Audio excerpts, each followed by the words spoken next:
Hello students, welcome back to my channel Maths Lover 9723.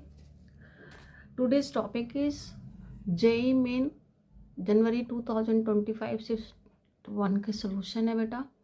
आज हम लोग इसके सोल्यूशन शिफ्ट 1 के करेंगे। अभी तक हम लोग शिफ्ट 2 के किए थे। शिफ्ट 2 को कंप्लीट हो गया, अब शिफ्ट 1 के सोल्यूशन करेंगे। आपके प्लेलिस्ट बना हुआ शिफ्ट 2 का, आप वहाँ जा कर के देख सकते हो उसका सोल्यूशन। अब आपका बनना है ये जनवरी 2025 के शिफ्ट 1 का सोल्यूशन। इसका सोल्यूशन आज हम लोग करेंगे। ओके, तो चलिए सोल्यूशन स्टार्ट करने से पहले आप लोग से रिक्वेस्ट है कि अगर आप मेरे चैनल पे नए हैं तो लाइक, सब्सक्राइब और कमेंट्स ज़रूर करें। कमेंट्स करें और अपने दोस्तों में शेयर भी करें। आप लोग को अगर ये कंटेंट बहुत अच्छा लगता है, और आप सबको अच्छा लगता ही होगा, अगर आपको अच्छा लगता है तो आप इसे अपने दोस्तों में शेयर ज़रूर करें, सब्सक्राइब करें और लाइक करें। ओके, तो चलिए अभी स्टार्ट करते हैं सोल्यूशन। आपके सामने एक क्वेश्चन है, क्वेश्चन नंबर 1 है जनवरी 2025 शिफ्ट 1 का। तो यहाँ पर क्वेश्चन नंबर 1 है, let the line x + y = 1 meet the x² + y² = 1 at the points A and B। Means ये दोनों ही सर्कल और लाइन इंटरसेक्ट कर रहे हैं। सॉरी बेटा, ये आपके क्वेश्चन में आई होप सो ये 4 है, ठीक है, 4 है, ये 4 है। At the points A and B, if the line perpendicular to AB and passing through the mid point of the chord AB intersect the circle at C and D, then the area of quadrilateral ADBC is equal to this। बेटा ये कभी कभी type करने में छूट जाता है इसलिए, लेकिन ये क्वेश्चन में 4 है, ठीक है। तो सबसे पहले ये लाइन ड्रॉ करेंगे, ये सर्कल ड्रॉ करेंगे। तो पहले सर्कल लिख लेते हैं। Circle x² + y² = 4। तो सर्कल का सेंटर क्या है, ये सबसे पहले सेंटर देख लेते हैं क्या है, 0 0। और इसका रेडियस क्या है, तो 2 है, 2 यूनिट रेडियस है, ठीक है। तो आप पहले ये सर्कल ड्रॉ कर लीजिए, ठीक है। ये आप पहले circle 2 unit 2 unit 2 unit 2 unit बना करके सर्कल ड्रॉ कर लीजिए। एक रफ स्केच होता है, ठीक है। ये सर्कल ड्रॉ हो गया, ये 2 यूनिट है, ये भी -2 2 -2, ठीक है, ये है। अब यहाँ पर 1 हो गया, यहाँ पर 1 1 कर दो, क्योंकि ये सर्कल क्या है, x + y = 1। तो जब आप इसके पॉइंट ड्रॉ करोगे तो ये 1 और 1 से पास करेगा ऐसे। It is intersect at A and B, ठीक है। ये यहाँ तक आपने क्वेश्चन पढ़ लिया कि passing through the mid point of the chord. अब एक लाइन और ड्रॉ करना है। जो कॉर्ड AB, ये आपका कॉर्ड है, इस कॉर्ड के मिड पॉइंट से एक कॉर्ड लाइन पास करना है, लाइन पास करना जो सर्कल को C और D पॉइंट पर इंटरसेक्ट करते हैं। सर्कल को C और D पॉइंट पर इंटरसेक्ट करते हैं। बेटा फिगर तो गिवन नहीं है, नेमिंग आप कहीं से भी लिख सकते हो, ठीक है। ये बन गया ADBC। बेटा हम इस नेमिंग के अकॉर्डिंग इसका नेमिंग कर दिया ADBC। तो आपको फाइंड करना कॉर्ड CD पे इंटरसेक्ट कर गया, then the area of quadrilateral ADBC is equal to this. Means आपको जो क्वाड्रिलेटरल बन रहा है उसकी एरिया फाइंड करनी है। तो आप देखो क्वाड्रिलेटरल क्या बन रहा है, ADBCD,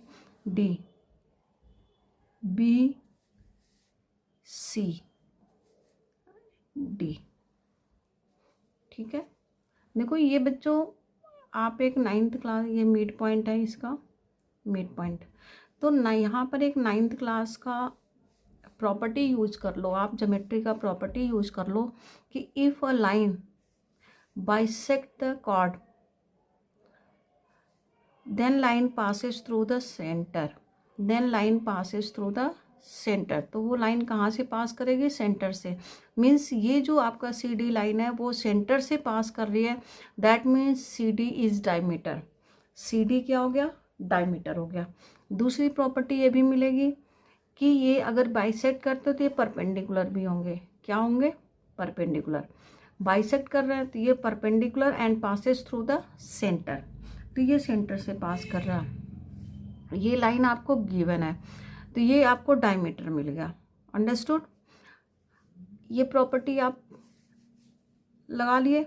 ये 90 डिग्री हो गया, ये डायमीटर हो गया। अब आप ये इंटरसेक्शन पॉइंट फाइंड करोगे, ठीक है, क्योंकि हाफ बेस इनटू हाइट कर दो, किसी भी एक ट्रायंगल की एरिया निकाल लो और डबल कर दो, तो ये आपका बन जाएगा पूरे क्वाड्रिलेटरल की एरिया। और क्वाड्रिलेटरल की एरिया आप ये भी जानते हो, हाफ d1 इंटू d2। इससे भी यहाँ पर निकाल सकते हो क्योंकि ये परपेंडिकुलर है और ये इसको बाइसेक्ट कर रहा है, ठीक है, तो यहाँ पर हाफ d1 इंटू d2 भी कर सकते हो। तो चलिए पहले सी डी लाइन की इक्वेशन फाइंड कर लेते हैं। Equation of line C D, ठीक है। अब देखो ये 90 है, ये और ये लाइन इक्वल है, तो मीन्स ये एंगल्स इक्वल होंगे, तो ये हो गया 45 डिग्री, तो it is also 45 degree. Slope हो गया 1, तो मीन्स इस लाइन की इक्वेशन हो गई y इक्वल एक्स, क्योंकि सेंटर से पास कर रहा है और ये 45 है, ये भी क्या हो गया 45 डिग्री हो गया, तो स्लोप आ गया 1, तो y इक्वल एम एक्स में y इक्वल एक्स मिल गया, ठीक है। अब हम लेंगे लाइन ए बी और सर्कल का intersection point. Intersection point of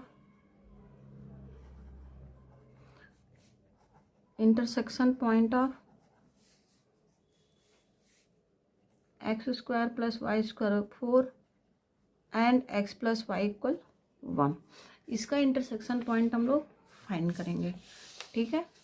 तो चलिए सॉल्व कर लेते हैं। यहाँ पर y की वैल्यू पुट कर देते हैं, x square plus 1 minus x का होल स्क्वायर इक्वल 4। अब इसे सॉल्व करो, 2x स्क्वायर हो गया माइनस 2x हो गया plus 1 minus 4 equal 0, then 2x square minus 2x minus 3 equal 0। अभी आप देखो इसका फैक्टर पॉसिबल नहीं है क्योंकि ये दोनों ही प्राइम नंबर है, तो इसके अलावा कोई फैक्टर और बनेगा ही नहीं। तो हम लगा लेते हैं डिस्क्रिमिनेंट का formula, x equal minus b plus minus under root b square minus 4ac divided by 2 है। ये फॉर्मूला होता है बच्चों, ये फॉर्मूला लिख दिया आपके लिए। इस फॉर्मूले का यूज करके हम लोग पॉइंट फाइंड कर लेंगे, ठीक है। तो चलिए फॉर्मूले से यूज करते हैं, यहाँ फाइंड कर लेते हैं। x equal 2 plus minus b square minus 4ac 4 2 जा 8 8 3 जा 24 divided by 2a 2 plus minus 28 by 2 into 2। अब 2 4 यहाँ से कॉमन लेके कैंसिल कर दो, तो क्या मिला आपको प्लस माइनस √7/2 मिला।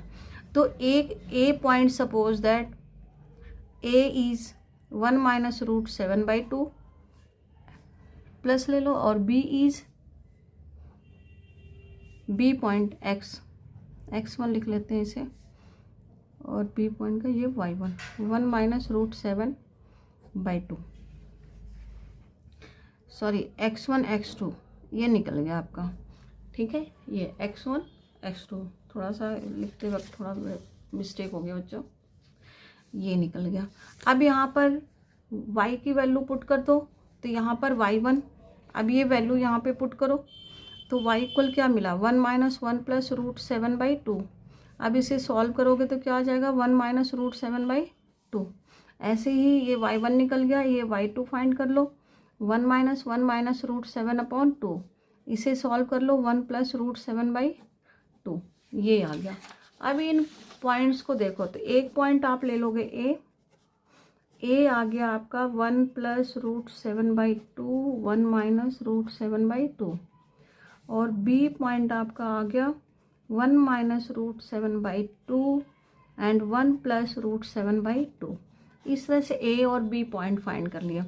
जब आप ए और बी पॉइंट फाइंड कर लिए, तो इस फिगर के अकॉर्डिंग डिस्टेंस फार्मूला से आप ए बी फाइंड कर सकते हो। सी डी तो ऑलरेडी ये डायमीटर है, तो डायमीटर आपको मालूम है कितना, रेडियस 2 है तो डायमीटर 4 हो गया, ये तो मालूम है, ठीक है। तो चलिए अब हम निकालते हैं A B distance, A B under root x2 minus x1, formula आप सभी को मालूम है, तो x2 minus x1 1 plus √7/2 minus 1 minus √7/2 whole square plus y2 1 minus √7/2 minus 1 plus √7/2 whole square. जब आप इसको सॉल्व करोगे, ठीक है, जब इसको सॉल्व करोगे तो ये क्या मिलेगा, 1 से 1 कैंसिल, 2 रूट 7, तो रूट से root cancel, root 7 whole square, और ये भी आपको मिला minus root 7 whole square, means ये हो गया 7 + 7 आ गया रूट 14। चलो यहाँ लिख देते हैं इसको, रूट 14। तो ए बी कितना आ गया, रूट 14। अब एरिया ऑफ क्वाड्रिलेटरल लिख लो, एरिया ऑफ क्वाड्रिलेटरल। आप चाहे तो यहाँ फॉर्मूला, लेकिन ये डायमीटर बन रहा है बच्चों और परपेंडिकुलर बन रहा है, तो हमें कोऑर्डिनेट ज्योमेट्री वाले फॉर्मूले की कोई ज़रूरत नहीं है, सीधे हाफ d1 × d2 कर सकते हो यहाँ पे। तो एरिया क्वाड्रिलेटरल हो गया हाफ d1 d2, क्योंकि वो डायमीटर बन रहा है, अगर डायमीटर नहीं बनता फिर नहीं लगा सकते थे। 1/2 d1, d1 मीन्स 4 रूट 14 2, तो what is answer, 2 root 14 square unit. तो ये आपका आंसर आ गया। ठीक है, आप कोऑर्डिनेट ज्योमेट्री का भी यूज कर सकते हो, एरिया ऑफ ट्रायंगल करके डबल कर दो, ठीक है, सारे पॉइंट्स निकाल करके। नहीं तो डायमीटर बन रहा है तो आप डायरेक्ट इसको ले सकते हो। तो कौन सा आंसर सही है, B. Which answer is correct, B. ठीक है, तो ये फिगर से यहाँ से दिख गया कि हमें कौन सा फॉर्मूला अप्लाई करना चाहिए। तो चलिए अब नेक्स्ट क्वेश्चन की तरफ चलते हैं। बच्चों ये आप लोगों के सामने दूसरा क्वेश्चन है, इसे आप एक बार रीड कर सकते हो, रीड करो ये क्वेश्चन, रीड करो question. Let m, capital M लिखा हुआ है, and small m respectively be the maximum and minimum values of f(x). ये डिटर्मिनेंट है, x belongs to r, then m⁴ 4 minus m⁴ means ये मैक्सिमम और मिनिमम वैल्यू के जो पावर 4 है उसका डिफरेंस फाइंड करना है। ठीक है, तो इसका मतलब कि हमें इसका मैक्सिमम और मिनिमम वैल्यू फाइंड करना। तो सबसे पहले फिर से यहाँ पर हमें क्या यूज करना है, प्रॉपर्टीज ऑफ डिटर्मिनेंट। बच्चों प्रॉपर्टीज ऑफ डिटर्मिनेंट अब आप देख सकते हो कि कितना इम्पोर्टेंट है, प्रॉपर्टीज ऑफ डिटर्मिनेंट। इसलिए आप अपने दोस्तों को, आज जो 12th में बच्चे गए हैं उनसे ज़रूर कहना कि आप डिटर्मिनेंट प्रॉपर्टीज़ ज़रूर पढ़ना, क्योंकि बच्चे सोचते हैं 12th में है नहीं फिर उसको पढ़ते नहीं हैं, लेकिन इसको पढ़ना बहुत ज़रूरी है क्योंकि इसके बिना काम नहीं चलने वाला। ठीक है, तो चलिए प्रॉपर्टीज़ यूज़ करते हैं, प्रॉपर्टीज़ ऑफ डिटर्मिनेंट। यहाँ पर आपको डिटर्मिनेंट बना हुआ दिखा है। तो सबसे पहले हम C1 कॉलम, फर्स्ट कॉलम को चेंज करते हैं, C1 + C2 करते हैं। जब C1 + C2 करेंगे तो ये f(x) हमें क्या मिलेगा, 1+, इसे इसीलिए बहुत स्लो तरीके से कर रहे हैं कि बहुत सारे बच्चे ये 12th क्लास में पढ़े नहीं होंगे। ठीक है, और अब वो तैयारी शुरू किए होंगे, तो उनके लिए है कि वो यहीं से पढ़ करके अच्छी तरह से समझ सकते हैं। ठीक है, कॉस है, जिस कॉलम या रो को चेंज करते हैं, यहाँ पर भी हम इसे ऐड कर रहे हैं, तो ऐड करके क्या मिल गया, 1+ कर दें cos² x कर दें, इसे फिर ऐड कर रहे हैं तो इसके साथ और क्या मिल गया, cos² x मिल गया, और ये एज इट इज़ लिख दें क्योंकि इसका कोई काम नहीं है, इसे अभी हम लोग यूज़ नहीं किए हैं। ठीक है, ये कॉलम एज इट इज़ है। अब देखो sin² x + cos² x यहाँ बन रहा है आपको, sin² x + cos² x, sin² x + cos² x, sin² x + cos² x। तो इसकी वैल्यू क्या होती है बच्चों, 1 होती है। तो 1 + 1 1 + 1 1, तो यहाँ क्या बन गया 2, यहाँ भी बन गया 2। तो चलिए यहाँ लिख लेते हैं 2, ये हो गया cos² x, 4 sin 4x, 2 1 + cos² x, 4 sin 4x, 1 cos² x, 1 + 4 sin 4x, ये बन गया। अब आपको यहाँ से दिख रहा होगा बेटा कि अगर आप फर्स्ट रो देखो और सेकेंड रो देखो तो ये एलिमेंट सेम है, ये एलिमेंट सेम है, और ये भी सेम है। तो मीन्स हम इनको माइनस कर सकते हैं। तो R1 को चेंज कर दें, R1 - R2, R2 को चेंज नहीं करना, हम लोग किसे चेंज कर रहे हैं, R1 को। तो जब R1 को चेंज करेंगे तो ये हो गया 0, यहाँ आ गया माइनस, ये भी आ गया 0, और बाकी term as it is 1 plus cos square x, cos square x, 4 sine 4x, 1 plus 4 sine 4x। तो बच्चों अब ये दिख रहा है कि फर्स्ट रो, जो फर्स्ट रो है उसके 2 एलिमेंट 0 हो चुके हैं, तो अब इनका डिटर्मिनेंट फाइंड करना बहुत इजी हो चुका है। तो हम फर्स्ट रो और सेकेंड कॉलम के लॉन्ग, हम फर्स्ट रो के लॉन्ग इसका डिटर्मिनेंट फाइंड कर लें। तो फर्स्ट रो सेकेंड कॉलम छोड़ देते हैं, तो इसका जब हम डिटर्मिनेंट फाइंड करेंगे ये और ये तो +1 हो गया, 2 + 8 sine square 4x -4 sine 4x, means आपका डिटर्मिनेंट फंक्शन मिल गया 2 साइन 4x। ये आपका डिटर्मिनेंट फाइंड हो गया। अब इसके बाद हम लोगों को मैक्सिमम और मिनिमम वैल्यू निकालनी है। तो फंक्शन मिलने के बाद आप जानते हो कि साइन की मैक्सिमम और मिनिमम वैल्यूज़ क्या होती हैं। क्या होती है साइन की मैक्सिमम और मिनिमम वैल्यूज़? देखो sine theta greater than equal -1 less than equal 1 होता है, इसका यूज हम लोग करेंगे। ठीक है, तो चलिए यहाँ पर लिख लेते हैं। तो यहाँ पर थीटा क्या 4x है, तो sine 4x greater than equal -1 less than equal 1। अब 4 का मल्टीप्लाई कर दें तो -4 less than equal 4, sine 4x greater than equal 4। अब यहाँ क्या है 2 है, तो 2 इसके साथ ऐड कर दें, 2 इसके साथ ऐड कर दें, तो ये हो गया -2 less than equal 2 + 4 sine 4x less than equal 6। तो what is minimum value? Minimum value is -2 and maximum value is 6। अब हमें जो फाइंड करना है उसमें ये वैल्यूज फाइंड कर ले, क्योंकि हमारी वैल्यूज मिल गई। m⁻⁴ माइनस स्मॉल m⁻⁴, तो 6⁴ माइनस -2⁴। ठीक है, 6 की पावर 6 कितना होगा? 6 क्यूब होता है बच्चों 216, तो कितना हो जाएगा? इसे माइनस करो तो जल्दी से, आप लोग की कैलकुलेशन हमारे से ज़्यादा सही है। तो ये हो गया 196 और ये हो गया 16। What is answer? 1280। ये आपका फाइनल आंसर आ गया। अब देखिए एमसीक्यूज में कौन से ऑप्शन है ये आपके 1280, फर्स्ट ऑप्शन इज करेक्ट।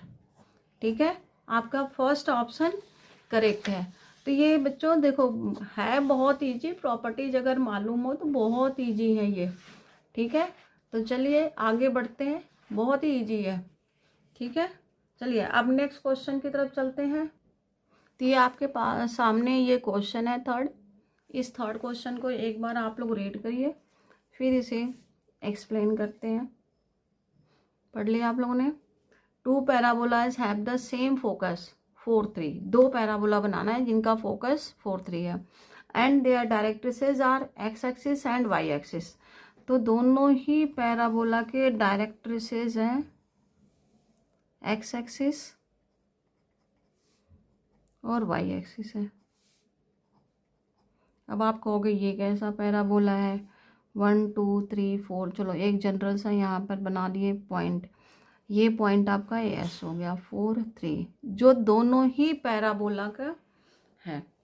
तो देखो फोकस और डायरेक्ट्रिस में क्या रिलेशन होता है बेटा? फोकस और डायरेक्ट्रिस जो होता है वो वर्टिसेस का डबल होता है। ठीक है, जो आप वर्टिसेज होगा, vertices is mid point of the directrix and focus between. तो ये मिड पॉइंट होगा किसके लिए? इसके लिए। फिर ऐसे ये आपका फोकस है, ये आपका फोकस है, तो इस फोकस के और डायरेक्ट्रिस के बीच में भी ये क्या होना चाहिए? ये मिड पॉइंट होना चाहिए। ठीक है, ये मिड पॉइंट होना चाहिए, मीन्स ये पॉइंट और ये पॉइंट वर्टेक्स बनेगा, ये पॉइंट और ये पॉइंट। तो सबसे पहले कोई भी एक पैराबोला आप ड्रॉ कर लो। ठीक है, तो चलिए ड्रॉ करते हैं। ये वर्टेक्स होगा, आपको शायद क्लियर होगा क्योंकि ये डायरेक्ट्रिस है बेटा, डायरेक्ट्रिस है। तो डायरेक्ट्रिस में वर्टेक्स जो होता है mid point of the distance between directrix and focus, directrix और फोकस के बीच का ये मिड पॉइंट होता है। सेम ऐसे यहाँ आप बना लो, ऐसे ये बन गया, ये बन गया। ठीक है, ये बन गया। इसका वर्टेक्स यहाँ पर हो गया, इसका वर्टेक्स यहाँ पर हो गया।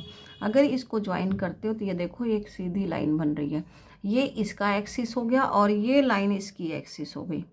ये दोनों लाइन की एक्सिस हो गया। ठीक है, यहाँ पर कोई पॉइंट पी ले लो आप। पॉइंट पी आप पढ़े हो कि P S equal P M होता है, means perpendicular line from the locus point. P S equal P M, इसी कॉन्सेप्ट का यूज करके हम लोग इक्वेशन ऑफ पैराबोला फाइंड करेंगे। अगर आपको फिगर क्लियर हो गया है तो आप इसको बहुत अच्छी तरह से कर सकते हो। क्या बताया कि फोकस गिवन है, हमें डायरेक्ट्रिक्स गिवन है, तो vertex is mid point the distance between focus and directrix.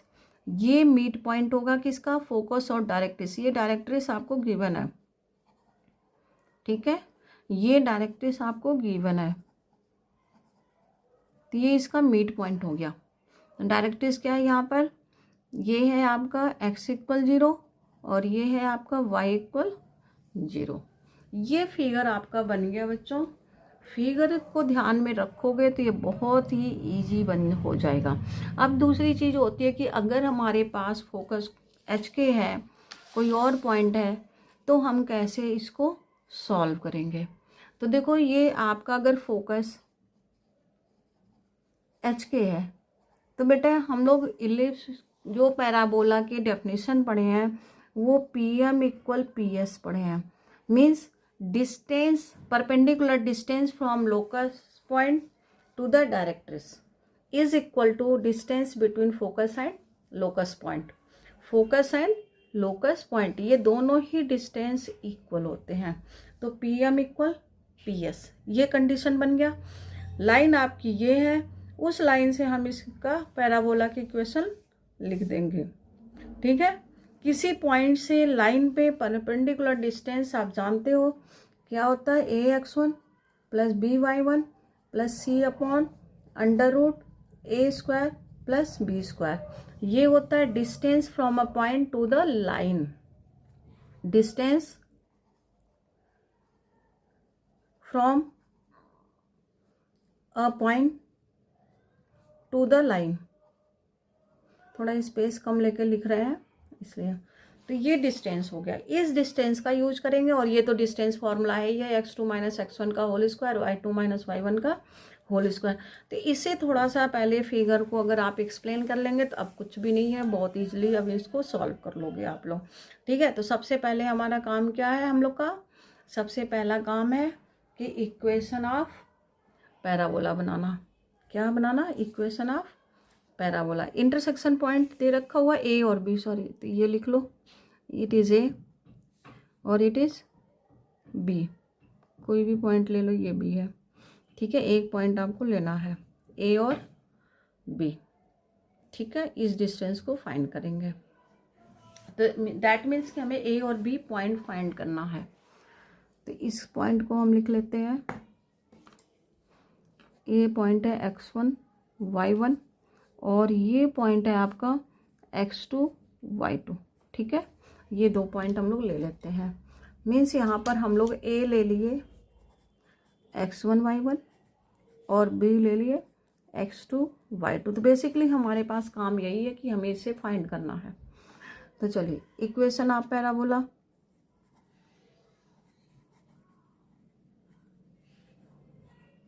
P M equal P S, तो पी एम लिख लेते हैं, ये लाइन है तो लाइन एक्स ही है, इधर जीरो नहीं है, कुछ भी नहीं है, वाई भी नहीं है, तो सीधे बना एक्स। ठीक है, equal under root x2 minus x1, x minus 4 whole square plus y minus 3 whole square, squaring on both side. ये आ गया। अब इन इक्वेशंस को चाहे तो आप इसको थोड़ा सा और सिंप्लीफाई कर लो। ठीक है, सिंप्लीफाई कर लो आप लोग, ए माइनस बी होल स्क्वायर, ये आ गया, ये कैंसिल हो गए, वाई स्क्वायर, ये 6y, sorry, y square minus 6y plus 9 equal 8x minus 16। ठीक है, ये एक साइड कर दिए इक्वेशन 1। फिर ऐसे दूसरा सॉल्व करें। दूसरे में क्या बनेगा इक्वेशन आप पैराबोला, y इक्वल हो जाएगा क्योंकि यहाँ y है, तो y equal under root same distance होगा। ठीक है, ये चीज़ आपका सेम रहेगा। वैसे बेटा ओपन नहीं करोगे तब भी हो जाएगा, ये मैंने ध्यान नहीं दिया। स्क्वायरिंग ऑन बोथ साइड करो, तो ये देखो इसका, हाँ यहाँ से देखो ये पार्ट और ये पार्ट इक्वल है ना, तो यहाँ से ये वैल्यू यहाँ पुट कर दो। इसकी ज़रूरत नहीं है बेटा, ये अगर आप यहाँ पे अभी छोड़ दो, ये बाद में यूज़ कर लेंगे। अभी यहाँ से ये वैल्यू यहाँ पे पुट कर दो, इसे 1 लिख लो और इसे 2 लिख लो। ठीक है, यहाँ पुट कर दें तो वाई स्क्वायर इक्वल क्या हो गया एक्स स्क्वायर, वाई इक्वल क्या बना प्लस माइनस एक्स। लेकिन अब हमें लाइन कौन सी लेनी है, लाइन लेनी है प्लस की, क्योंकि हम फर्स्ट क्वाड्रेंट की बात कर रहे हैं। तो y इक्वल एक्स लेंगे, क्या लेंगे y इक्वल एक्स। ये फर्स्ट क्वाड्रेंट की वजह से आ गया, किसकी वजह से आ गया, फर्स्ट क्वाड्रेंट की वजह से। अब ये जो y इक्वल एक्स निकला वो सेकंड में पुट कर दो, ये किस में पुट कर दो, सेकंड में। ठीक है, तो चलिए पुट करते हैं सेकंड में। तो y square minus 6y plus 9 equal 8y minus 16। ठीक है, इसे इधर ट्रांसफर करो, माइनस 14y प्लस 25 इक्वल 0। ये आ गया। अब देखो इसको फैक्टर बनाने की ज़रूरत नहीं है क्योंकि हमें इनके बीच का डिस्टेंस फाइंड करना। तो पहले डिस्टेंस फाइंड करने के लिए एक छोटा सा कॉन्सेप्ट लगा लेते हैं। ठीक है, कि absolute value mod x2 minus x1। चलो ए बी डिस्टेंस पहले लिख लेते हैं, फिर करते हैं ए बी लिख लेते हैं। ए बी का पॉइंट आपने सपोज कर रखा है, तो क्या मिला x2 minus x1 whole square plus y2 minus y1 whole square. तो यहाँ से देखो ये y इक्वल एक्स आ गया ना, तो इसका मतलब x2 और x1 भी y1 y2 के इक्वल होंगे। तो ये क्या बन गया आपका सेम, ये हो गया y2 minus y1 whole square plus y2 minus y1 whole square. तो ये आपका बन गया √2 y2 minus y1 whole square. अब इसमें अगर हम फॉर्मूला लगाना चाहें तो हमारा फॉर्मूला क्या बनेगा, y2 plus y1 whole square minus 4y1 y2। ठीक है, ये बनेगा। तो एक तरह से आपको ये दिख रहा होगा कि यहाँ पर अगर हम सम ऑफ रूट्स और प्रोडक्ट ऑफ रूट्स फाइंड कर लें तो ये चीज़ मिल जाएगा।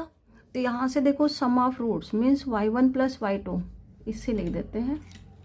क्या मिल रहा है, y1 माइनस बी ओवर ए होता है तो 14 हो गया, और y1 इंटू y2 होता है सी ओवर ए, तो क्या आ गया 25। यहाँ ये चीज़ें हम लोग पुट कर दें।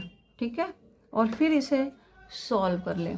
तो यहाँ तो थोड़ा बेटा स्पेस कम हो रहा है, यहाँ पे कर लेते हैं, ये यहाँ पे कर लेते हैं। ठीक है, ये तो ये हो गया ए बी का स्क्वायरिंग कर दो, ये आ गया 2, ये बन गया y2 प्लस y1 14 का square minus 4 into 25, 2 into 14 square 196 minus 100, ये हो गया 2 इंटू 96। व्हाट इज 2 इंटू 96, 192 हो गया। तो क्या आंसर आया 192, क्या आंसर बना 192। आप देख सकते हो इसको 192 बना। ठीक है, तो इस तरह से आप इनको सॉल्व कर सकते हो। विच answer is correct, A answer is correct. Okay, ये करेक्ट है। ठीक है, तो देखो ये बहुत अच्छा क्वेश्चन था, बहुत ही ज़्यादा अच्छा। इसको बहुत अच्छी तरह से करो बच्चों, बहुत अच्छा क्वेश्चन है ये। ठीक है, तो चलिए आज हम 3 क्वेश्चन ही केवल आप लोग को कराते हैं, फिर नेक्स्ट टाइम हम मिलते हैं बाकी क्वेश्चंस के साथ। ठीक है, आप इसको आज इससे बैठ करके बहुत अच्छी तरह से, क्योंकि इसी कॉन्सेप्ट बेसिस पे अप्रैल 2025 का भी पेपर आएगा, क्योंकि इससे बाहर वो नहीं जाते हैं। इन कॉन्सेप्ट को अच्छी तरह से समझो आप लोग। Okay, thank you so much watching my video. Thank you so much.